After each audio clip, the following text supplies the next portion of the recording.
আপনি খুব ভালো কথা বলেছেন যে ভারত চারিদিকে, আপনি কি শত্রু বলেছেন, শত্রু রাষ্ট্র ইউ আর রাইট, অ্যাবসলিউটলি। আপনি দেখেন যে ভারত একমাত্র হেজেমনিক কন্ট্রোল দুটো দেশের উপরে করতে পেরেছিল এই পুরো এখানে, কার উপরে? ভুটানের উপরে এবং বাংলাদেশের উপরে। ভুটানের উপরে করেছে কিভাবে? 1949 সালের একটা চুক্তি আছে ভুটানের সাথে, দ্যাট ইজ এ হেজেমনিক ট্রিটি, এবং সেই চুক্তি অনুযায়ী ভুটান কোনো ফরেন পলিসি ডিসিশন নিতে পারবে না দিল্লির অনুমোদন ছাড়া। যে কারণে আপনি জানেন নিশ্চয়ই যে ভুটানের আজ পর্যন্ত সিকিউরিটি কাউন্সিলের যে 5টা পার্মানেন্ট মেম্বার, তার কারোর সঙ্গে বাইল্যাটারাল রিলেশনশিপ নাই, অফিসিয়াল।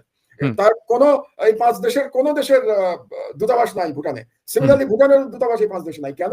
এটা ইন্ডিয়া হতে দেয় নাই ভুটানের কোন এদের সঙ্গে সম্পর্ক। কাজে ভুটানের উপরে কন্ট্রোল আছে। আর বাংলাদেশের উপরে কন্ট্রোল প্রতিষ্ঠা করেছিল ইন্ডিয়া গত 16 বছরে।